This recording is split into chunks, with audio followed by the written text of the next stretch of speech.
ತಿರುಪತಿ ತಿಮ್ಮಪ್ಪನ ಕಾಣಿಕೆ ಹುಂಡಿಯಿಂದ ಬರೋಬ್ಬರಿ 100 ಕೋಟಿ ರೂಪಾಯಿಗೂ ಅಧಿಕ ಹಣವನ್ನ ಕಳ್ಳತನ ಮಾಡಲಾಗಿದೆಯಂತೆ.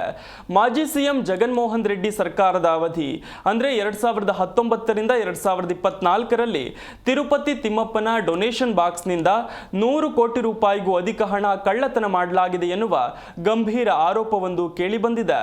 ಬಿಜೆಪಿ ಮುಖಂಡ ಭಾನು ಪ್ರಕಾಶ್ ರೆಡ್ಡಿ ಅವರು ಈ ಗಂಭೀರ ಆರೋಪ ಮಾಡಿದ್ದು, ಹುಂಡಿಯಿಂದ ಹಣ ತೆಗೆಯುತ್ತಿರುವ ವಿಡಿಯೋ ಇದೀಗ ವೈರಲ್ ಆಗಿದೆ. ಹುಂಡಿಯಿಂದ ಕದ್ದ ಹಣವನ್ನ ಜಗನ್ಮೋಹನ್ ರೆಡ್ಡಿ ನಿವಾಸ ಹಾಗೂ ಅವರ ಪಕ್ಷದ ಸದಸ್ಯರು ಬೇರೆ ಬೇರೆ ಕಡೆ ಹೂಡಿಕೆ ಮಾಡಿದ್ದಾರಂತೆ. ತಿಮ್ಮಪ್ಪನ ಹುಂಡಿಯಿಂದ ಕದ್ದಂತಹ ಕೋಟಿ ಕೋಟಿ ಹಣವನ್ನ ರಿಯಲ್ ಎಸ್ಟೇಟ್ ನಲ್ಲಿ ಹೂಡಿಕೆ ಮಾಡಲಾಗಿದೆ. ಅಲ್ಲದೆ ನಿವಾಸಕ್ಕೂ ಕೂಡ ಕಳುಹಿಸಲಾಗಿದೆ. ಟಿಟಿಡಿ ಇತಿಹಾಸದಲ್ಲಿ YSRCP ಕಾಂಗ್ರೆಸ್ ಕಳ್ಳತನ ಮಾಡಿದಂತ ಅತ್ಯಂತ ದೊಡ್ಡ ಲೂಟಿ ಇದು. ತಿರುಪತಿ ದೇವಾಲಯದ ಅಧಿಕಾರಿ ರವಿಕುಮಾರ್ ಕಾಣಿಕೆ ಹುಂಡಿಯಿಂದ ಹಣ ಕಳ್ಳತನ ಮಾಡುತ್ತಿರುವ ಫೋಟೋ ಕೂಡ ಸಾಕ್ಷಿಯಾಗಿ ಬಿಡುಗಡೆ ಮಾಡಲಾಗಿದೆ. ಭಕ್ತರು ಕಾಣಿಕೆ ಹುಂಡಿಗೆ ಹಾಕಿದಂತ ಹಣವನ್ನೇ ಲೂಟಿ ಮಾಡಲಾಗಿದೆ. ಈ ಸಂಬಂಧ ಹೈಕೋರ್ಟ್ನಲ್ಲಿ ವಿಚಾರಣೆ ನಡೆಯುತ್ತಿದ್ದು, ಪ್ರಕರಣವನ್ನ CIDಗೆ ವಹಿಸಲಾಗಿದೆ. ಅಲ್ಲದೆ 1 ತಿಂಗಳ ಒಳಗೆ ಎಲ್ಲಾ ತನಿಖೆ ಮಾಡಬೇಕು, ಜೊತೆಗೆ ಮುಚ್ಚಿದ ಕವರ್ನಲ್ಲಿ ವರದಿ ಒಪ್ಪಿಸಬೇಕು ಅಂತ ತಿಳಿಸಿದೆ.